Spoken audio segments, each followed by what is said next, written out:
أعوذ بالله من الشيطان الرجيم بسم الله الرحمن الرحيم الحمد لله رب العالمين والصلاة والسلام على أشرف الأنبياء والمرسلين محمد وآله الطيبين الطاهرين وأصحابه الغر الميامين الحمد لله الذي جعلنا من المتمسكين بولاية سيدي ومولاي علي بن أبي طالب اللهم صل على محمد وآل محمد وعجل فرجهم الحمد لله الذي هدانا لهذا وما كنا لنهتدي لولا أن هدانا الله.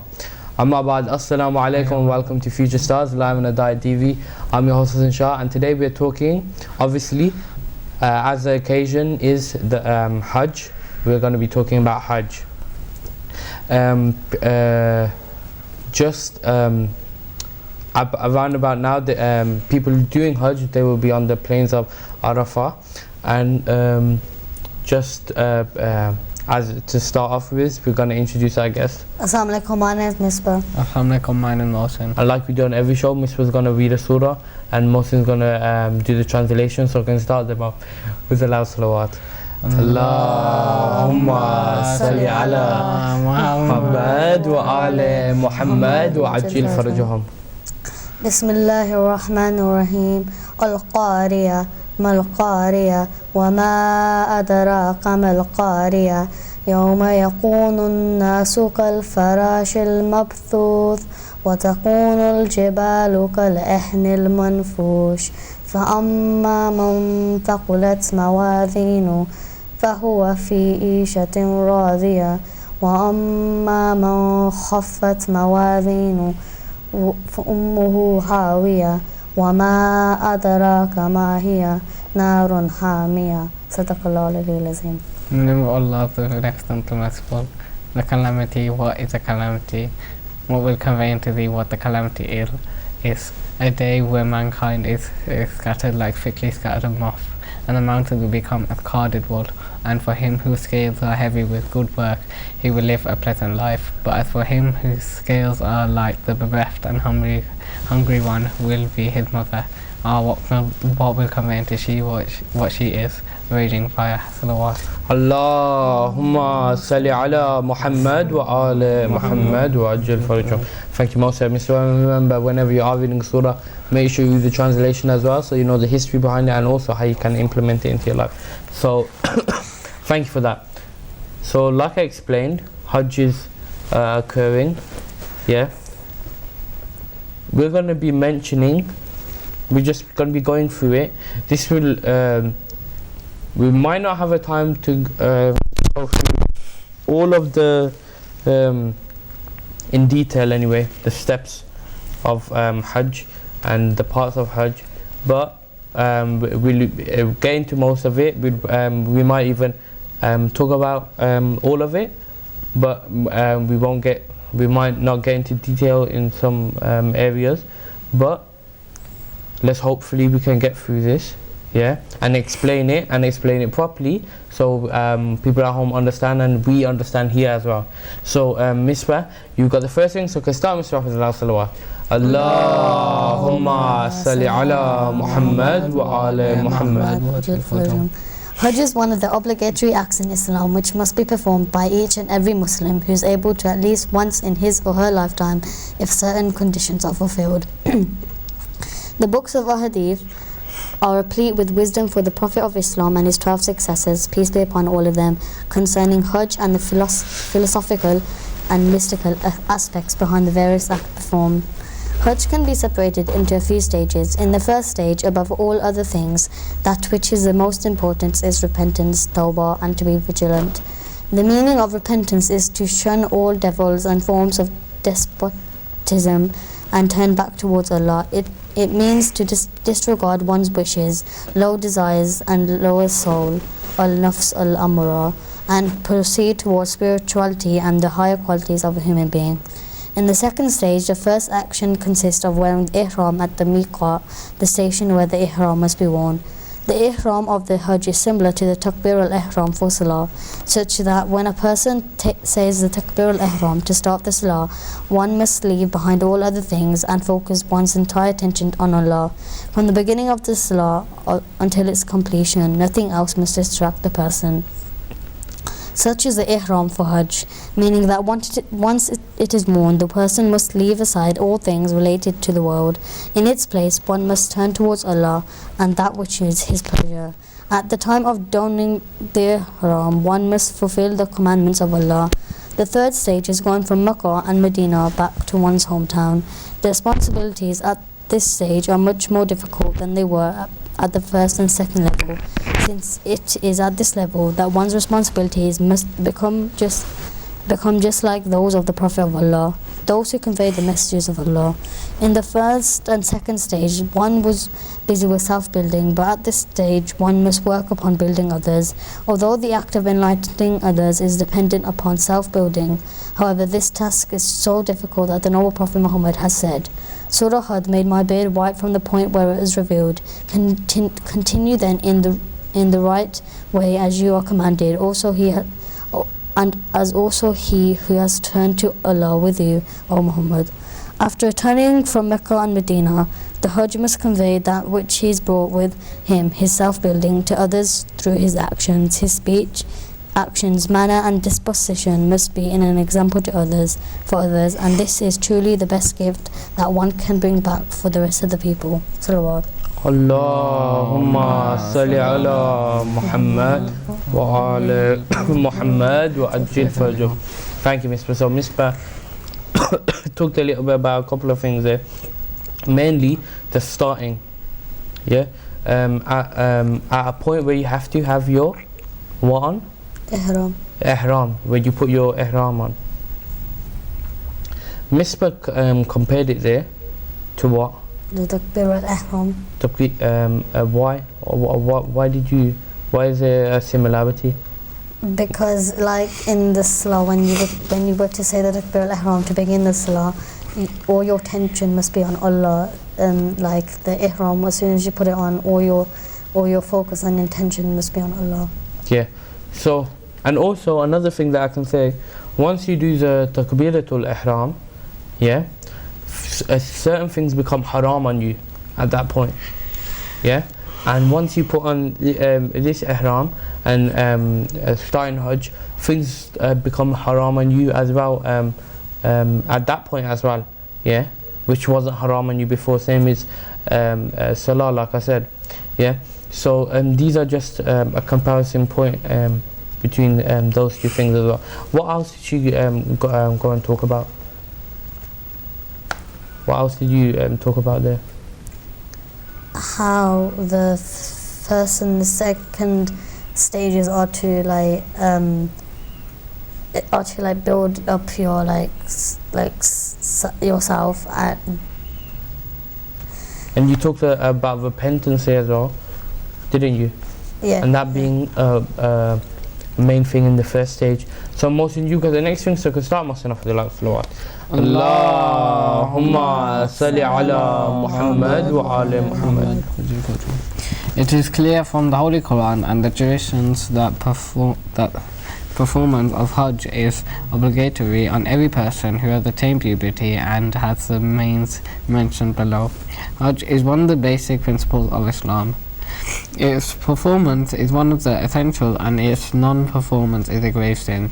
Denial of the obligatory nature of Hajj is blasphemy.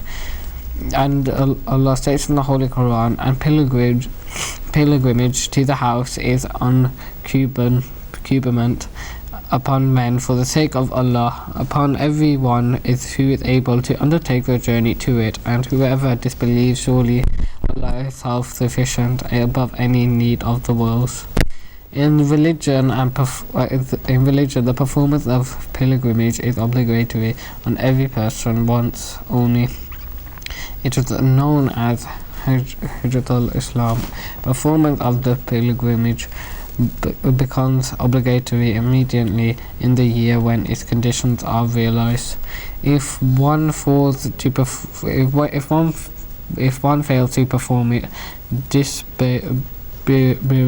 belatedly or for an excuse. It must be fulfilled in ensuing year and so on.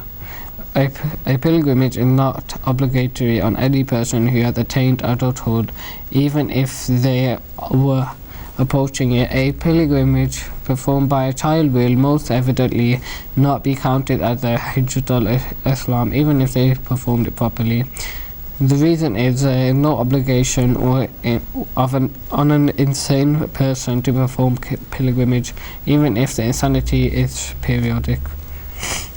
There are a few rules that need considering under the last two headings. Other necessities for Hajj and time. There must be enough for making the journey to Mecca and staying throughout the whole obligatory periods. In other words, it's not obligatory to perform pilgrimage even if you can afford it. Salawat. Allahumma salli ala Muhammad wa ala Muhammad wa ajil farjum. Thank you, Mohsin. So, Mohsin there went to talk about what, Misbah? What did he go into? How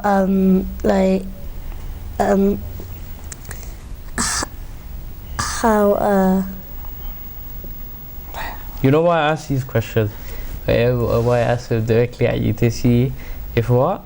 If you're not listening and taking the things I'm saying. So, Mohsin, can you explain a little bit of what you were talking about? You have to. So it's the obligation to perform Hajj. Yeah. So, Mohsin went in talking about when it becomes wajib on you, when you obligatory to what? Do Hajj. Yeah. When does it become wajib on you to do Hajj? when you have gained puberty. So when you're baligh, yeah. So at the age when you have to do namaz, yeah. What else?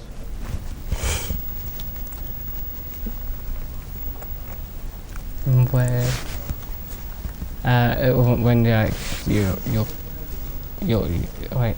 Okay, so we have a 27-year-old man. Yeah.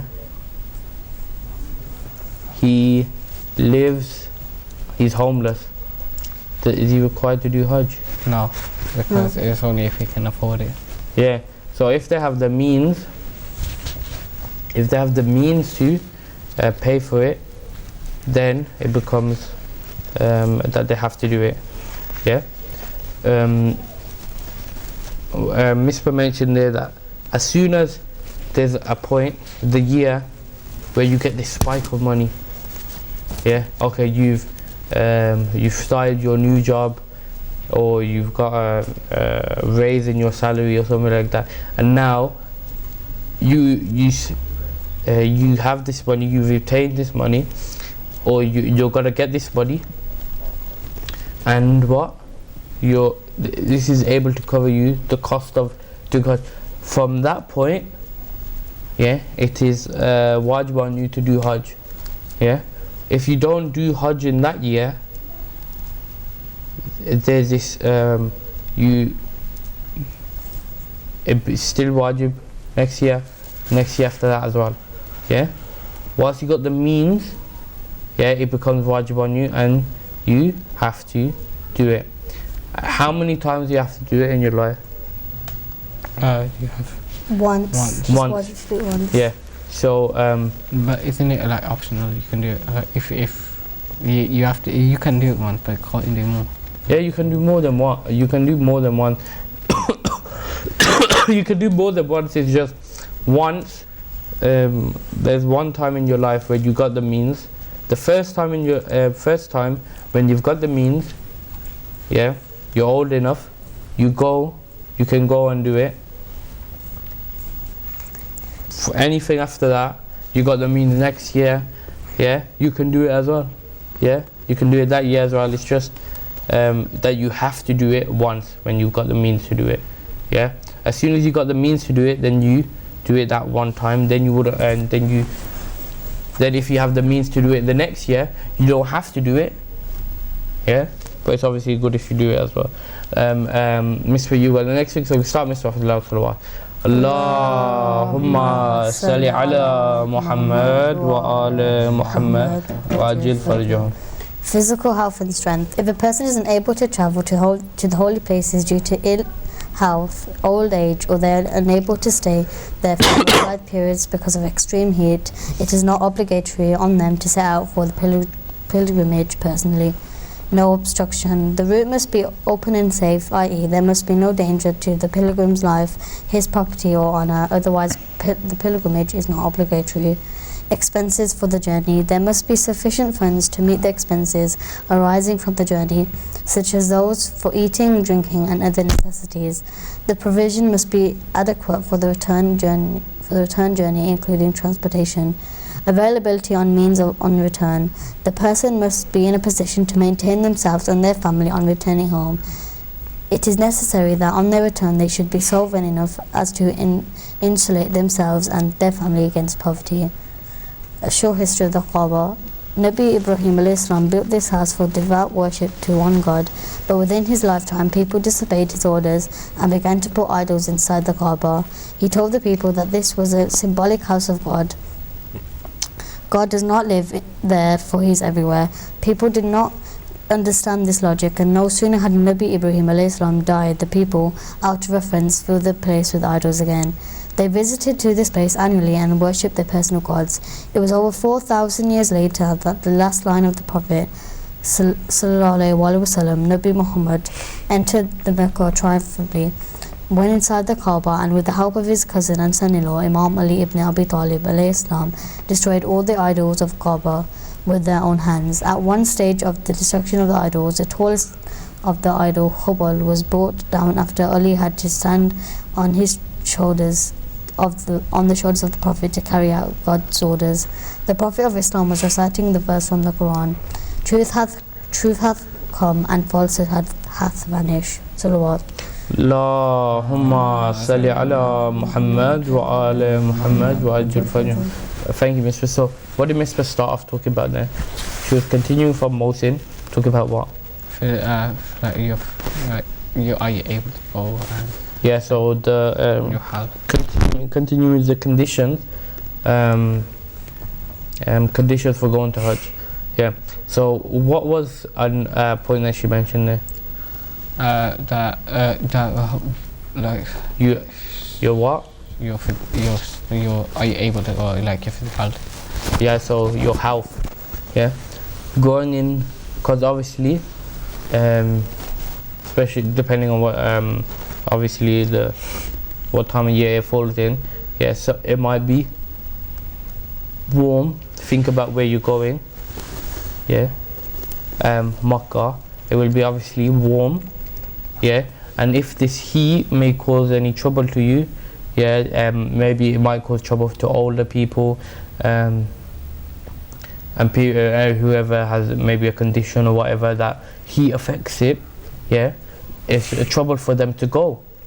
Yeah, that means they're allowed not to, even if they got the means to.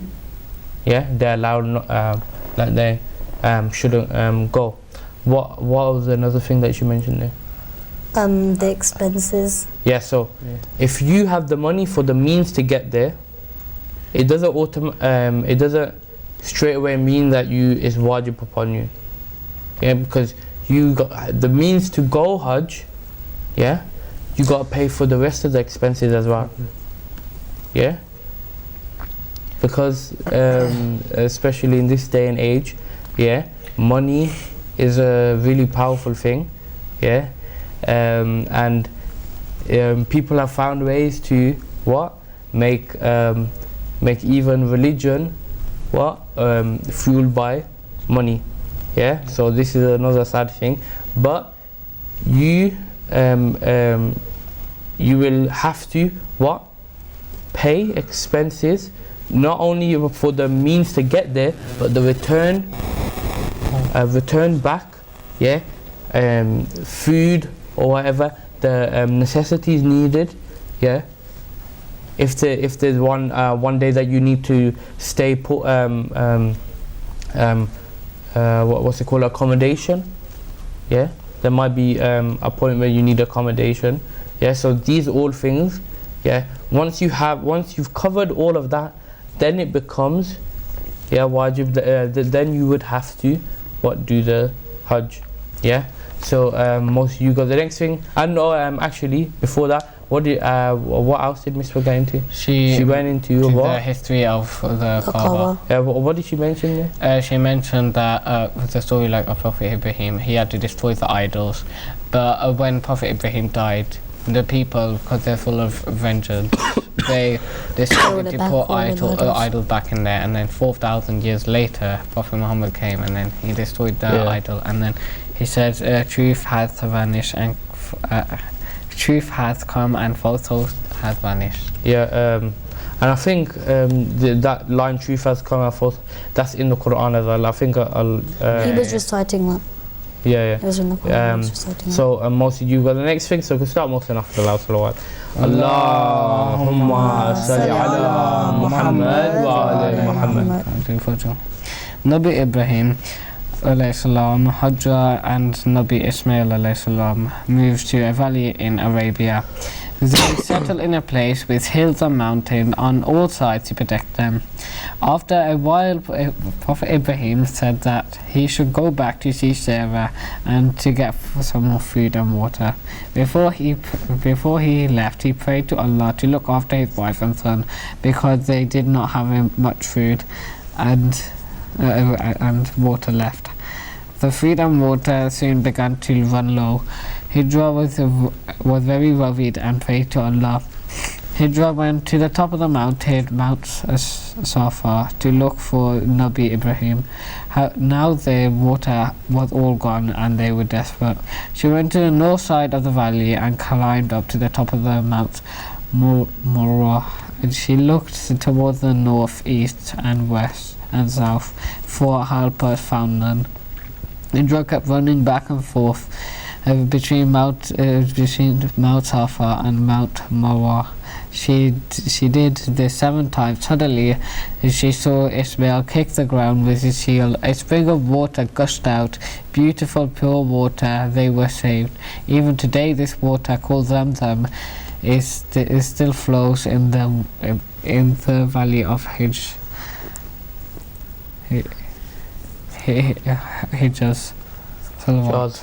Salawat Allahumma salli ala Muhammad wa ala Muhammad wa ajil fajr. Thank you, Mohsin. So Mohsin then mentioned another point when you do on Hajj, yeah, through the story, yeah, when you run from the mountains, Safa and Marwa, yeah, and Mohsin went into the history behind it, yeah, and the first person to do that was who? Hajra, the wife of Prophet Ibrahim alayhi salam. Yeah, so she has been so Allah subhanahu wa ta'ala,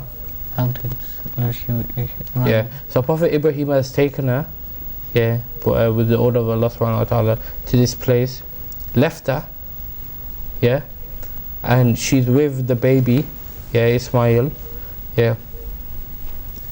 She's between these two mountains. She needs to find water. She goes up on one. Yeah, it looks. You know the mountains, are they like hills? So like that, they're all like. You can know this now because when I've seen pictures, because I haven't gone myself. When I've seen pictures, they've made. What I think, they've made like this pathway. Yeah, there's if I'm thinking about the right picture, yeah, that there's like there's made like this corridor between the two mountains. Yeah, it's kind of like that where you would you start at one point and you go to another. But I may be mistaken at that because I haven't gone myself. But hopefully, yeah, one day we can go and we'll see it for ourselves, inshallah. And so. She's gone up to one mountain. Yeah, she needs to look for water. Baby's crying. She goes up on a mountain, looks for water, comes back, yeah, goes on the other mountain, looks for water, comes back. Until now, she's seen baby Ismail, yeah, kicking his heel onto the ground, and what? Water flows out. Yeah, this water miraculously is still what? Flowing to this day. Yeah, called what? What's the name of it? Zamzam. Zamzam. Yeah. So this is just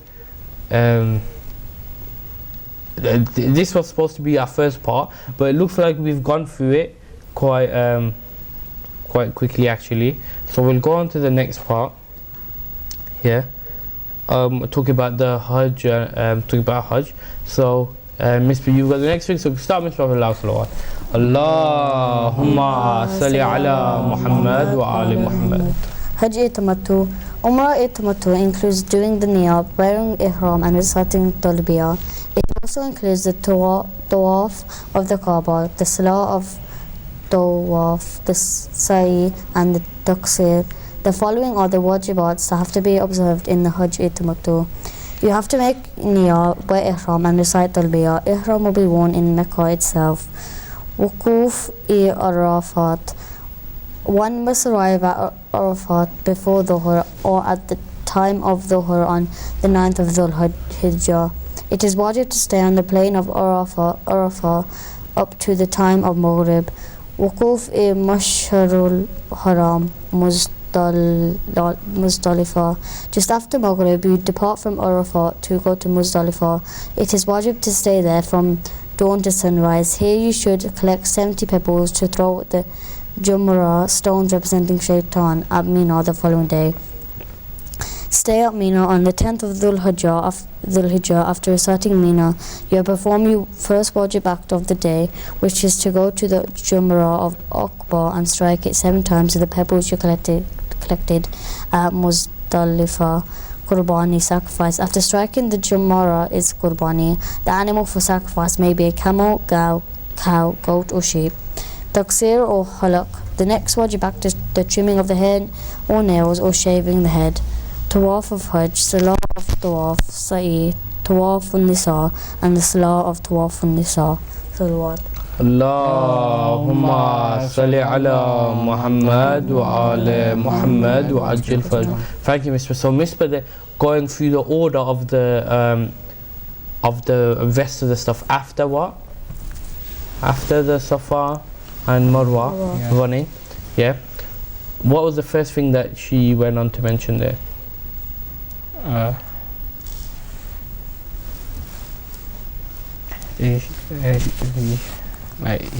Like doing tawaf, you have to like. So passing out. Yeah. So Miss, did you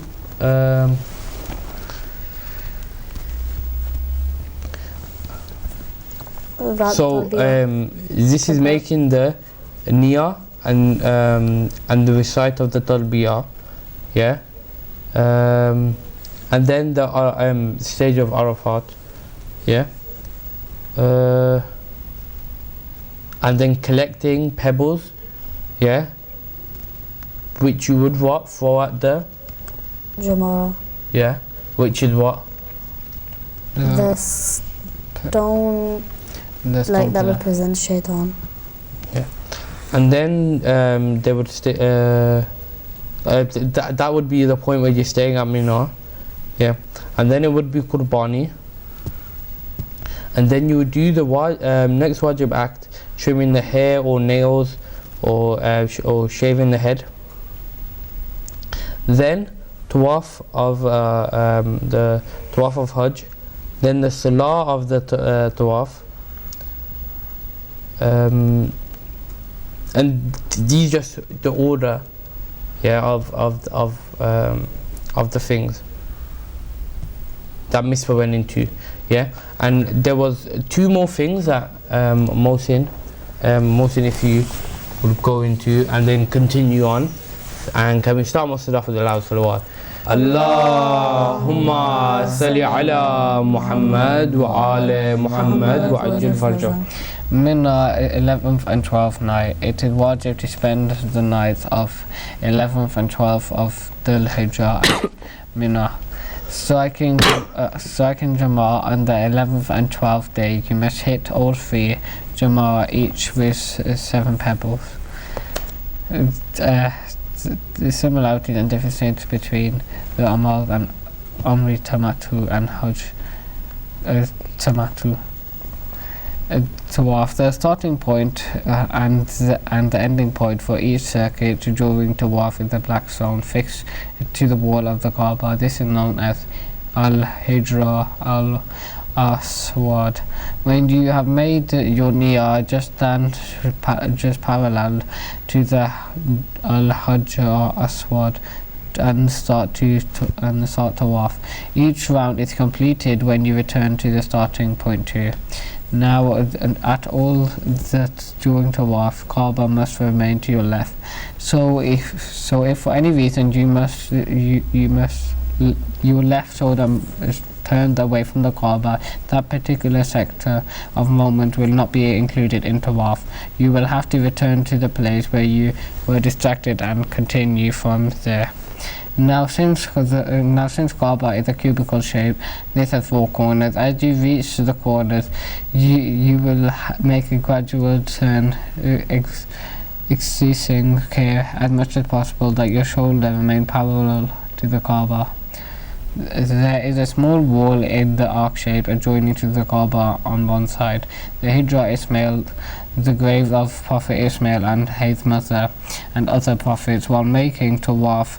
This must be included in the round, so do not pass between Kaaba and Hijri. Ismail during Tawaf. Tawaf must be carried out between Kaaba, Maqam and Ibrahim and not beyond. The number of circuits or each round in Tawaf is 7. Each round begin Al-Hijra Al-Aswad and end there. A Tawaf of less or more than several rounds is batil. Salawat. Allahumma salli ala Muhammad wa ala Muhammad wa ajil farjahum. Thank you, Bosin. So if we go, so the condition, the difference between Hajj and Umrah, most went into some of the differences there.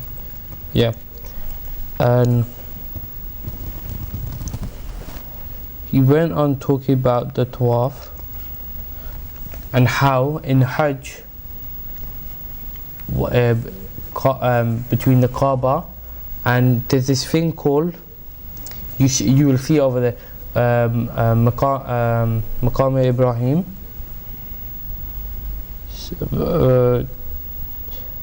In Hajj it needs to be between these two points, between Kaaba and you can't go out of this. You know how you see that they've in the actual in the area with the Kaaba that they built up, you could go around the top, you could do Tawaf from there.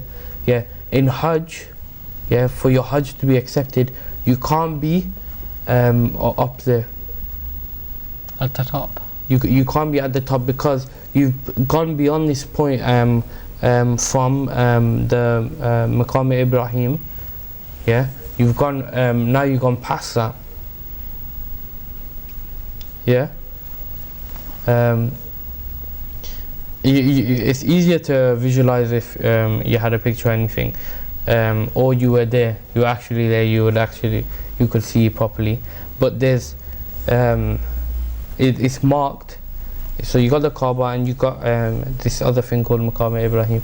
You need to be in between these two while you're doing Tawaf. So whilst you're circling the Kaaba? Whilst you're circling the Kaaba, it's a gap big enough, and you just make sure if you're doing Hajj, you're in between these two bits. Always with your, like Mohsin said, with your left shoulder towards the Kaaba. Yeah, so make sure you're between those 2 points whenever, if you're ever doing it.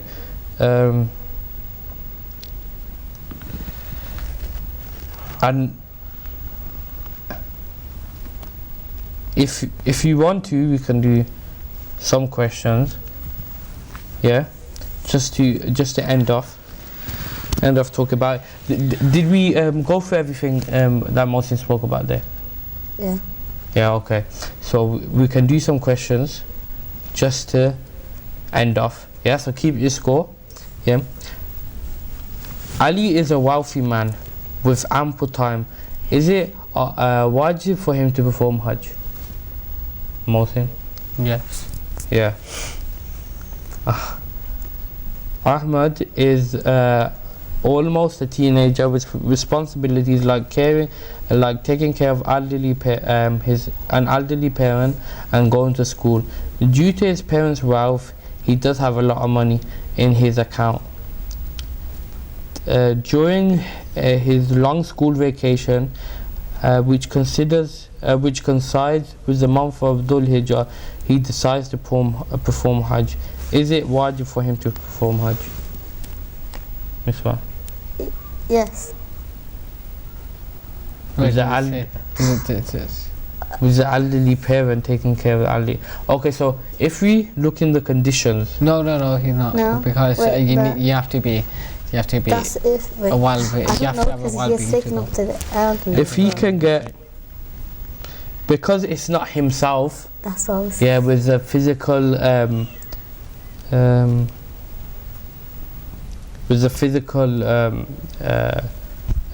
problems, yeah, with these weaknesses. If it's not himself, yeah, and he can get someone to look after his parents, yeah, then it will be. If he's got the means to go there, come back, yeah, and he can get someone to look after his parents, then it's wajib on him.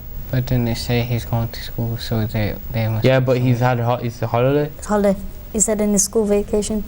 Yeah, so it's just. So all depending on if he can get someone to look after his parents or something like that. Yeah. So I would think it is wajib upon him. If he performed Hajj successfully and properly, would it be accepted as? Would it be accepted? Please state your reason. So this is following that question. He performed. So if he did Hajj successfully and properly, he did everything. Yeah. Would he be accepted? Just give your own opinion. What age is he? He's almost a teenager. He's almost. No, then it wouldn't be accepted. Okay. Okay. Now I'm looking back and it says almost a teenager. I don't know what almost a teenager is. Because it doesn't say he's a baligh or anything. There's this one point that he said in there that even if they was a child and they did it all properly and then it wouldn't be. It still wouldn't be accepted. Yeah, that's because what they're a child. Yeah, but this sentence, this question that is here is a bit obscure because it says he's almost a teenager. You can't tell if he's baligh or not. Yeah, from that. Almost a teenager. I don't know if that means 14 going on 15 or something like that, or it might be almost a teenager, maybe 11 or 12. Yeah. 11 or 12. Yeah, so I don't know. You get the point then. Okay, so listen to this one. Wait, no. Hassan has $2,000 in his bank account. To perform Hajj, he needs 3,000 for the whole trip. He decides to use borrowed money to perform Hajj. Is that acceptable? No, because it's not his money. Yeah, borrowed money for me looks a bit dodgy. Yeah, but if he says borrowed money, He don't have money himself. Yeah, and then with borrowed money, actually, no, he doesn't have himself the expenses to what? To make make the whole trip, make back and forth. Yeah, make the whole trip. Okay. Are we describing the Explain the similarity between the ihram of Hajj and takbiratul ihram of Salah. Wait, what? Explain the similarities or differences. Well, I don't think you'll find any between ihram of Hajj and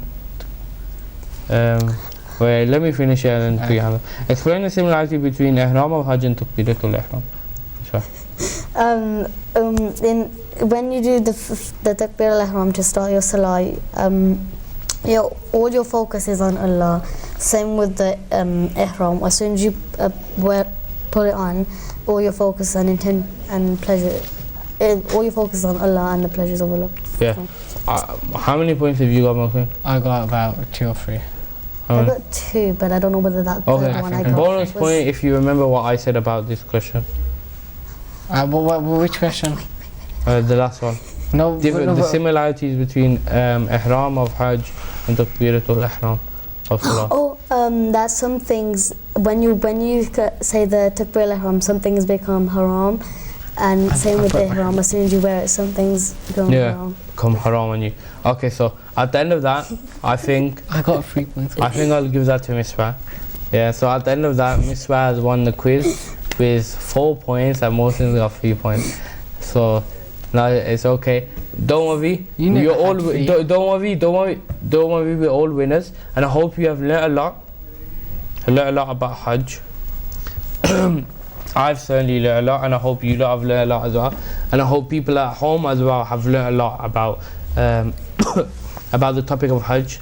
And inshallah, we all get the opportunity in the future, in the coming years, to do Hajj and have this experience, this important experience that we all have to do once in our lives when we have the means to do so. So hope you have learned a lot. Hope you have learned a lot at home as well. And we'll see you next week, same time, same place on Hidayat TV. But until then, assalamu alaikum wa rahmatullahi wa barakatuh.